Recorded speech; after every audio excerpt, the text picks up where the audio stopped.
Friends, హైదరాబాద్‌లో ఘోర విషాదం. నడి రోడ్డుపై గొడ్డలితో నరికి హత్య. ఈ విషయాన్ని తెలియాలంటే గనక వీడియో కంప్లీట్‌గా చూడండి. అప్పుడే మీకు కంప్లీట్ ఇన్ఫర్మేషన్ ఏంటో అర్థమవుతుంది. అదే విధంగా చాలామంది వీడియో చూస్తున్నారు కానీ లైక్ అండ్ కామెంట్ చేయట్లేదు. దయచేసి లైక్ అండ్ కామెంట్ చేయండి. లైక్ అండ్ కామెంట్ చేయడం వల్ల ఈ ఇన్ఫర్మేషన్ మనం చాలా మందికి తెలియజేసే వాళ్ళం అవుతాం. అసలు హైదరాబాద్‌లో ఎంత ఘోర విషాదం ఎలా జరిగింది? ఎందుకంత దారుణంగా గొడ్డలతో నరికివేశారనే విషయాలు మనం ఈ వీడియోలో తెలుసుకుందాం.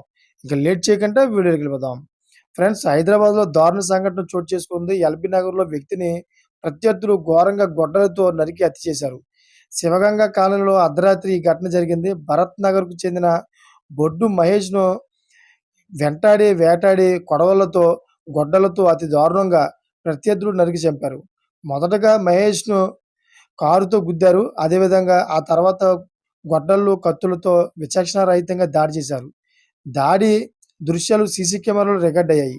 అయితే గతంలో చైతన్యపురి పోలీస్ స్టేషన్ పరిధిలో ఓ క్లినిక్‌లో మృతుడు మహేష్ ఇద్దరు వ్యక్తులపై కత్తితో దాడి చేసి జైలుకి వెళ్ళాడు. ఇటీవలే జైలుపై జైలు నుంచి విడుదలయ్యాడు.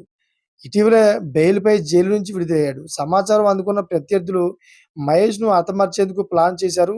అందులో భాగంగానే అర్ధరాత్రి హతమార్చారు. చూసారా ఫ్రెండ్స్, లేటెస్ట్ అప్డేట్స్ కోసం ఛానెల్ సబ్స్క్రైబ్ చేసుకోండి. గడప ఆల్‌లో పెట్టుకోండి. నేను చేసే ప్రతి ఒక్క అప్డేట్ మీరు ముందుగానే పొందగలుగుతారు. Thanks for watching friends.